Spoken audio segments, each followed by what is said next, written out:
Hi everyone, welcome to today's video. So today's video is very interesting and I would humbly request all of you to share this video with at least one school going student. It could be your younger brother, sister or your neighbor. Please share it with them. If you're a college going student, share it within your WhatsApp group. This is very important. I rarely ask you to share my videos, right? But this is one video that is very important. So I would humbly request all of you to share it at least with one person. Now, why am I stressing that this video is important? The reason is very simple, that all of us understand intuitively that our schools or the schooling system in India does not teach finance intuitively. Right? I'm not saying that school system in India does not teach finance at all. They might teach like accounting, have finance classes, economics classes, but practical finance is something that school students generally do not understand. And I'm speaking this from my own experience. I will say that again. This is not a criticism video. On this video, I'm going to cover 5 important points that I learned about finance after I graduated from school. And I feel that everyone, literally everyone in school, college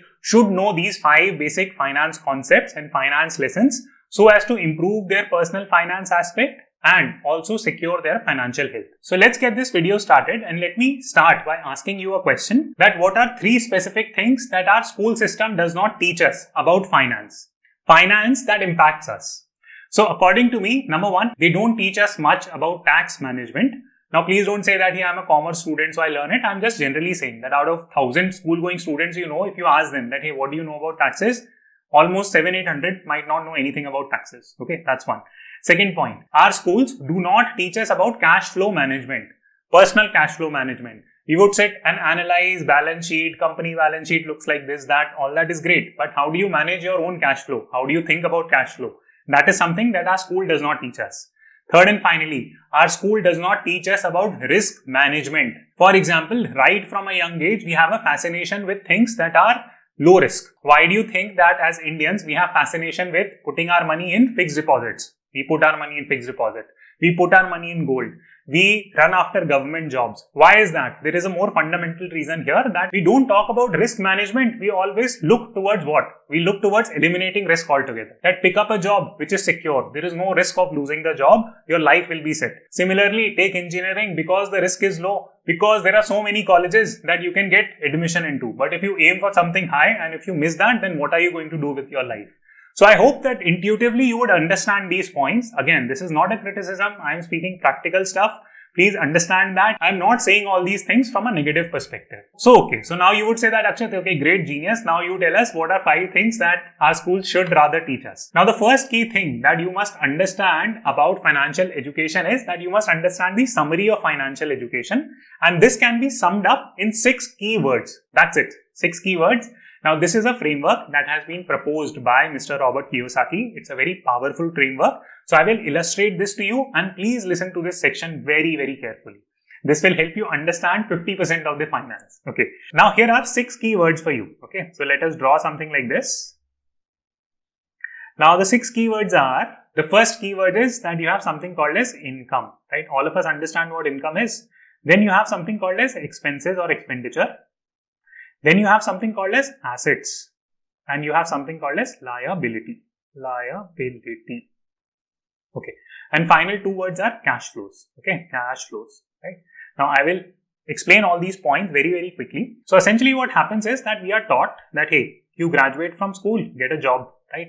Once you get a job, what happens? You get a job, you start making a little bit of money. Now what happens? So in a poor person's case, so if you don't have a good job, if you're struggling in your life financially, then what happens generally?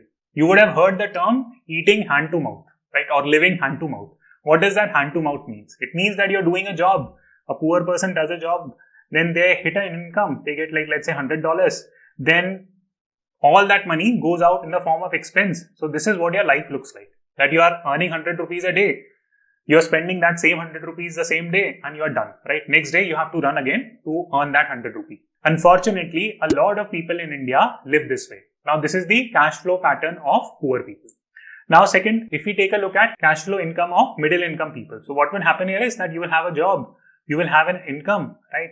And then you will create liabilities, and that is what your life would be, right? So, essentially, tell me this, if this is true or not.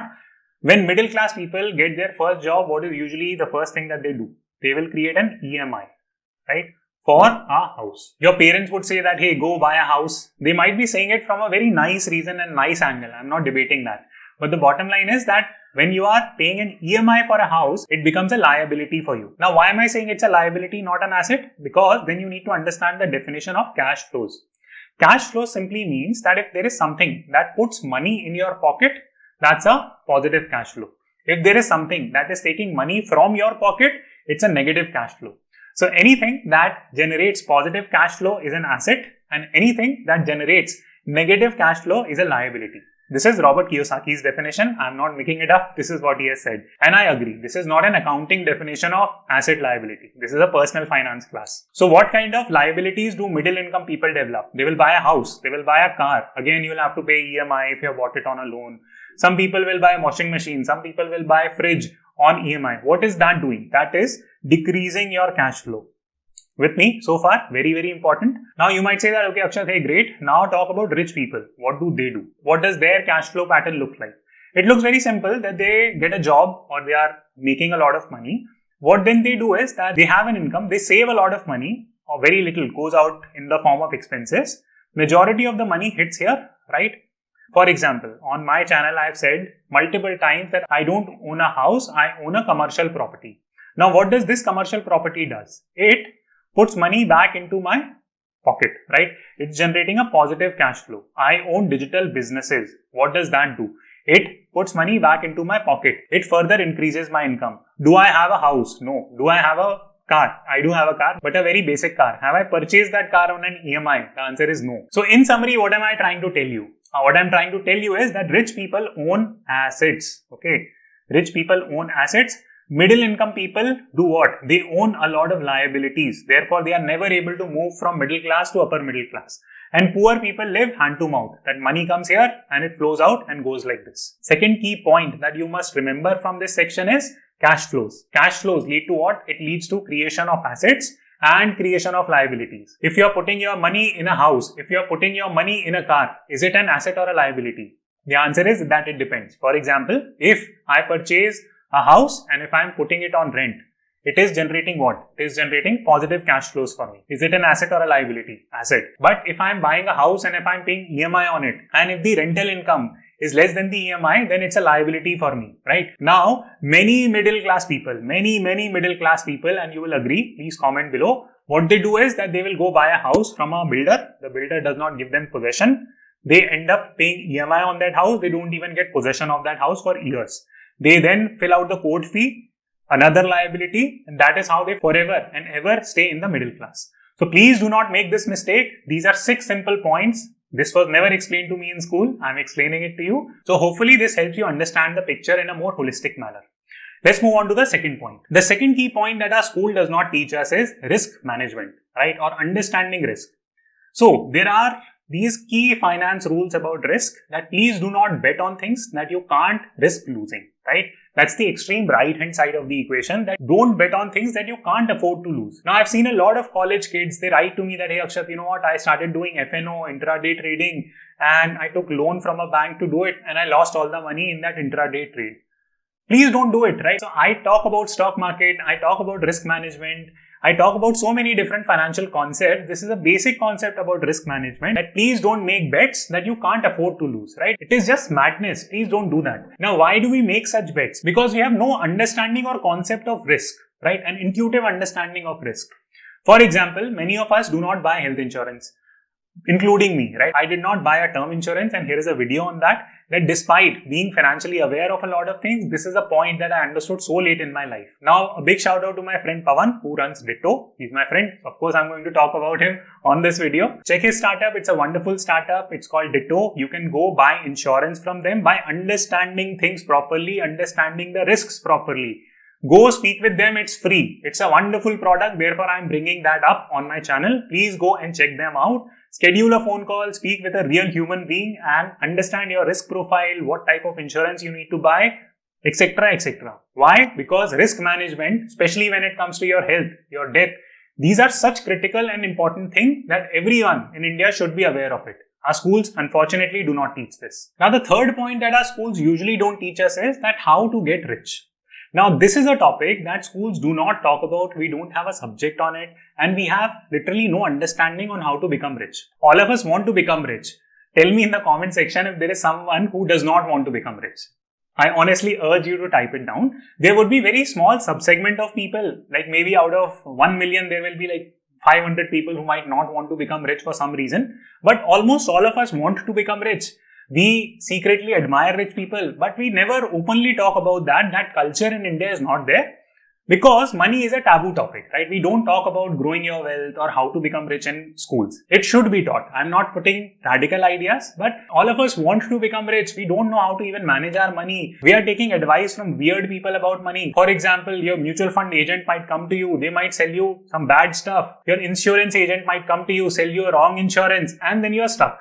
So all these mistakes we make, why? Because we never talk about money. We don't want to learn from people who are rich. For example, when I make live investment videos, many of the trollers start that, you know what, you're boasting that you have money, this, that. No, that's not the goal. Otherwise, I would have disclosed my whole portfolio. I'm not doing that. I'm genuinely trying to put out the fact that I have knowledge in this. Try to pick up things from me. Let me ask you another question. For example, if you want to become an engineer, then is it better that you go and seek advice from someone who has studied at IIT? Or do you want to go and take advice from random people? Similarly, if you want to become a doctor, is it not better that you go speak with someone you know from AIIMS, right, who has graduated from a good college, and check with them how did they structure their career? Similarly, if you want to become rich, follow people who are reasonably well off, who are doing well, who have adopted strategies and are willing to teach you strategies. It's simple common sense. But in India, unfortunately, we propagate the concept of simple living and high thinking, right? There is nothing wrong with this culture of simple living and high thinking. And this is something that Chetan Bhai also said on his channel. This is something that I've picked from him, and it was a good concept. That why do we have this concept of simple living and high thinking?